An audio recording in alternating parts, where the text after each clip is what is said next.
Hi friends, welcome to my YouTube channel. I am your host Indrani. Please subscribe my channel and press the bell icon button. Friends, मैं गौर से pray करती हूँ कि जो भी मेरा लिसनर्स है, सब्सक्राइबर्स हैं, भगवान उनकी हर अच्छी मनोकामनाएं पूरी करे और मेरी भी पूरी करे। आप सब भी अपनी दुआओं में मुझे याद रखिएगा। जय श्री राम। ये स्टोरी है कौसर परवीन की। कौसर परवीन अपनी छोटी बहन की एक स्टोरी हमारे साथ शेयर करना चाहती है। वो बताती हैं कि उनकी छोटी सिस्टर का जब शादी हुआ, उनका हस्बैंड के साथ उनकी छोटी सिस्टर अरब में रहने चली गई। वो बताती हैं कि उनकी छोटी बहन जहाँ पे रह रही थी, उनकी छोटी सिस्टर, वहाँ पर आसपास में काफ़ी कम घर हुआ करते थे।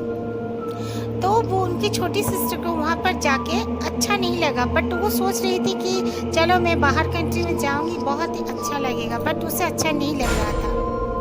कहीं भी घूमने फिरने जाओ तो उसे अजीब सा ही फील होता था। वो अपने हस्बैंड से कई बार बोली भी कि मुझे अपने ससुराल में ही छोड़ के आ जाओ, लेकिन उसके हस्बैंड नहीं चाहते थे कि उनको छोड़ के उनकी बीवी को इंडिया में छोड़ के वो वहाँ पे जॉब करे। उन्होंने उन्हें कह दिया कि सब औरतें अपने पति के पास आने के लिए पागल हो जाते हैं और तू क्या मेरे साथ आकर वहाँ पे जाना चाहती है, पागल है क्या तू।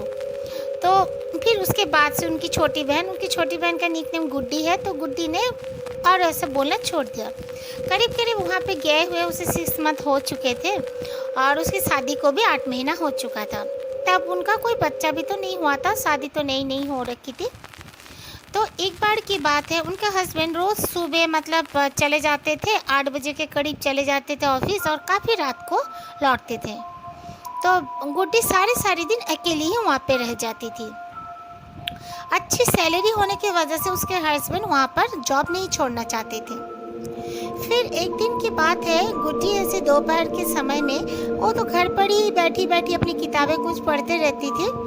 तो वो दोपहर के समय में सोची कि मैं थोड़ा सा बाहर में चली जाती हूँ। बाहर में जाने के बाद देखती है कोई भी कहीं भी कोई आदमी औरत कोई भी बाहर नहीं दिख रहा है और काफ़ी गर्मी पर पड़ी हुई थी, काफ़ी कड़ी धूप हो रखी थी। वो देखती है कि ये एक बस स्टैंड में जैसे बनाया होता है आधा अधूरा, एक कुछ कंस्ट्रक्शन किया गया था, एक घर जैसा आधा अधूरा, वहाँ पे खिड़की उड़की नहीं है बट बैठने उठने का जगह है, उस टाइप में एक बना हुआ है। तो वो घर आधी अधूरी, वहाँ पर कई छोटे छोटे बच्चे खेल रहे हैं और 2-3 औरतें भी वहाँ पे बैठी हुई है। तो वो बहुत खुश हो गई। वो सोची कि मैं भी वहाँ पर जाती हूँ, कुछ टाइम उनके साथ टाइम स्पेंड कर लेती हूँ, बातचीत कर लेती हूँ। वो सारी औरतें काले काले बुर्खे पहने हुए थे। तो वो जब उनके सामने थोड़ा सा गई, वो उनके अंदर, वो घर के अंदर जाएगी, ऐसे उसने सोचा, वो औरतें उसके और ही देखने लगी। वो औरतों का मुंह काफ़ी पूरा सेम दिख रहे थे, तीनों के तीनों औरतें, और उनकी आंखें काफ़ी बड़ी बड़ी थी और वो बच्चे भी काफ़ी काले काले थे और वो बच्चे भी जैसे पूरे सेम दिख रहे हैं। 7-8 बच्चे वहाँ पर थे। तो गुड्डी उनको थोड़ा सा देखी तो औरतें भी उनको बहुत ही आश्चर्यजनक से देखने लगी और वो औरतें नहीं चाहती थी कि उनके पास आकर बैठे। तो गुड्डी बोली ठीक है, इन्होंने तो मुझे बुलाया भी नहीं। वो फिर वापस आ गई अपने घर में। आने के बाद उसके हस्बैंड का फ़ोन आ गया। वो बोले कि तैयार हो जा, चल तुझे ब्यूटी पार्लर लेके जाता हूँ। तो गुड्डी तैयार हो गई। तैयार होने के बाद वो उसके हस्बैंड उसे ले गए। उसके हस्बैंड गाड़ी लेकर एक रोड पे ही वो साइड लगाकर गाड़ी को लेकर खड़े हो गए और उससे बोले कि तू जा ब्यूटी पार्लर में अपना काम पूरा करके आ जाना। तो गुड्डी चली गई। जाने के बाद वो सीढ़ियों से चढ़ी। वो ब्यूटी पार्लर में जाने के बाद वो जब नॉक की तो ब्यूटी पार्लर का दरवाज़ा बंद था। उसने नॉक किया तो देखा एक छोटा सा बच्चा वो दरवाज़ा को खोलने के बाद वो गुड्डी को इशारे से बोलने लगा चले जाओ। उसी तरह लग रहा था वो बच्चा, बिल्कुल काला, और जो उसने दोपहर को जो बच्चा दिखे थे कितने बच्चों को, उसी तरह वो बच्चे का भी फेस था। वो बच्चा इशारा से बोलने लगा कि आप चले जाओ। तो गुड्डी बोली क्यों बेटा, देखो ना आपके मॉम ना आंटी कोई है, मैं ब्यूटी पार्लर आई हूँ, मुझे कुछ काम है। तो वो बस ना बोल के मुंह में कुछ नहीं बोला, सर को हिला के और हाथ दिखाकर बोला आप चले जाओ। तो गुड्डी उतर गई। उतरने के बाद जब उतर रही थी तब एक औरत आने लगी बुर्खा पहन के। वो बोली क्या बात है सिस्टर, आपको क्या काम है? तो बोले मैं ऐसे ऐसे ब्यूटी पार्लर में आई थी तो एक बच्चा दरवाज़ा खोला और खोल के मुझे जाने के लिए बोला, इसीलिए मैं चली जा रही हूँ। तो औरत बोली कैसे खोल सकता है, चाबी तो मैं लेकर गई हूँ, मैं थोड़ा सामने दुकान में गई थी, वो बच्चा कैसे आपको बोल सकता है? कोई बच्चा तो है ही नहीं और मैं तो लॉक रखी हूँ चाबी को बाकायदा, मतलब डोर को चाबी से लॉक करके गई हूँ। तो गुड्डी भी बहुत ताज्जुब हो गई। तो बोले ऐसे कैसे हो सकता है? तो गुड्डी बोली मैं बाद में आऊँगी, आज मैं जा रही हूँ। तो उस औरत ने जो ब्यूटीशियन ने उसे एक कार्ड दे दिया और वो लेकर आ गई। वाकई में गुड्डी ने देखा कि औरत सीढ़ियों से चढ़ने के बाद अपना लॉक खोल रही थी दरवाजे का। आके अपने पति को कहने लगी कि ऐसे ऐसे बात है, देखो मैं गई तो एक बच्चा मुझे जाने के लिए बोल रहा था और जबकि वो दरवाज़ा लॉक था। उसका पति बोले छोड़ना, तू जानती नहीं होगी इसीलिए कोई दूसरा रूम का होगा, चल बोल के वो लोग घर चले आए। तब रात के 9 बज गए थे। वो लोग बाहर खाना उना खाकर अपना घर चले आए। उसके बाद गुड्डी को अचानक से रात के 2 बजे जैसे बहुत जोर से डर लगा, कुछ सपना देखी हो। सपने में उसने देखा, अपने हस्बैंड को बताया कि छात उसके जो चेस्ट पर कोई छोटा सा बच्चा बैठा हुआ है और बैठ के मतलब उसका बाल खींच रहा है। तो जोर से गुड्डी जब उठी तो उसका पति बोला वो तुम सपना देख के डर गई होगी। फिर उसने अपना वो जो टेबल लैंप होता है उसको ऑन करके गुड्डी सो गई।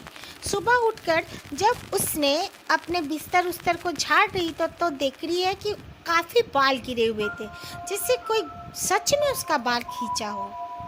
ये देखकर तो बहुत डर गई। फिर सोची ऐसे कैसे हो रहा है, क्यों हो रहा है। फिर उसने कुछ इतना नहीं सोचा। फिर दोपहर के समय में फिर वहाँ पर उसने देखा कि वही लोग बाकायदा वहाँ पर बैठे हुए थे। उसे बहुत डर महसूस हुआ। उसके दिन रात ही उसे बहुत फीवर आ गया। फीवर आने के बाद उसे डॉक्टर के पास ले गए। डॉक्टर ने कुछ मेडिसिन दिए तो वो सो गई रात को भले, लेकिन उसका फीवर उतरने का नाम ही नहीं ले रहा था। उसके बाद उसके पति ने कहा कि यहाँ पे अकेले अकेले रह रही है तो ये बात ठीक नहीं है, तो एक काम कर। उनका एक रिलेटिव था वहाँ पर, वो रिलेटिव्स अपने घर आ रहे थे, मतलब इंडिया आ रहे थे वो लोग। तो उन लोग को कहा कि मैं इसका भी मतलब आप लोग कब जा रहे हो इसका भी टिकट कर लो क्योंकि देरी भी तो होगी, तो इसका बुखार उतरने का नाम ले रहा है, कम से कम 5 दिन हो गया। तो बोले ठीक है। और गुड्डी आना भी चाहती थी वहाँ पर, उसका जैसे दम घुटने लगा था। तो वो आ गई। आने के बाद उसके ससुराल में आ गई। उसके सास ससुर ने देखा, उसके पति ने कहा कि मैं महीना भर बाद में आके तुझे ले आऊँगा। उसके सास ससुर ने देखा कि उसकी तबीयत काफ़ी ख़राब हो चुकी है, टेस्ट वेस्ट भी कराई कुछ मलेरिया वगैरह का, लेकिन कुछ नहीं निकला। गुड्डी ने कहा भी वहाँ पर ऐसे मच्छर है नहीं जो मुझे मलेरिया या डेंगू हो जाएगा। तो फिर उसका दिखाए वो कुछ नहीं निकला। तो उसकी सासू माँ ने कहा कि कोई बात नहीं बेटा, एक सामने मस्जिद में अल्लाह वाले के पास हम लोग चलते हैं, देखते हैं उनका घर पे वो क्या बोलते हैं। तो वो लोग गए। जाने के बाद उनसे जब कहा, वो जब गई तुरंत वो अल्लाह वाले ने कहा कि आपकी जो बहू है, बहू के ऊपर में सख्त जिन्नत का एक साया हो गया है और बाकायदा उसने खुद ही बुलाया है उनको, वो खुद ही उनके पास गई थी। तो उसकी सासू माँ ने कहा मतलब, तो गुड्डी ने बताया ऐसे ऐसे दोपहर के समय। बोला हाँ बेटा, भले ही वो लोग तुम्हें नुकसान नहीं दे रहे हैं और तुम्हें डर के मारे में या उनका हाजिरी तुम्हारे शरीर में होने के वजह से तुम जो सपना सोच रही हो वो सपने नहीं, वो सच में हकीकत में तुम्हारे साथ हो रहा है। उसके वजह से तुम्हें फीवर आ रहा है क्योंकि तुम सह नहीं पा रही हो उनका माने जो प्रेजेंट तुम सह नहीं पा रही हो, बट वो तुम्हें नुकसान नहीं दे रहे हैं, वो नुकसान देने वालों में से नहीं है। लेकिन तुम वहाँ से यहाँ आ गई हो, बहुत अच्छा की हो, मैं दम कर देता हूँ और तुम्हें पानी भी देता हूँ, एक ताबीज भी देता हूँ। नेक्स्ट बार तुम जब अपने हस्बैंड के साथ जाओगे तो हमेशा अपना आयतल कुर्सी पढ़ना, कुरान पाक पढ़ना और क्या दुरूद पाक होता है उनका वो सब पढ़ना, जैसे ये सब मत छोड़ना। कभी भी तुम भूलना नहीं, कम से कम 2 या 3 बार तो ये सब करती रहना, तो कभी भी तुम्हें इस तरह से प्रॉब्लम नहीं होगी। फिर गुड्डी ने वैसा ही किया, तो आज तक गुड्डी के साथ वैसा कुछ प्रॉब्लम नहीं हुआ है।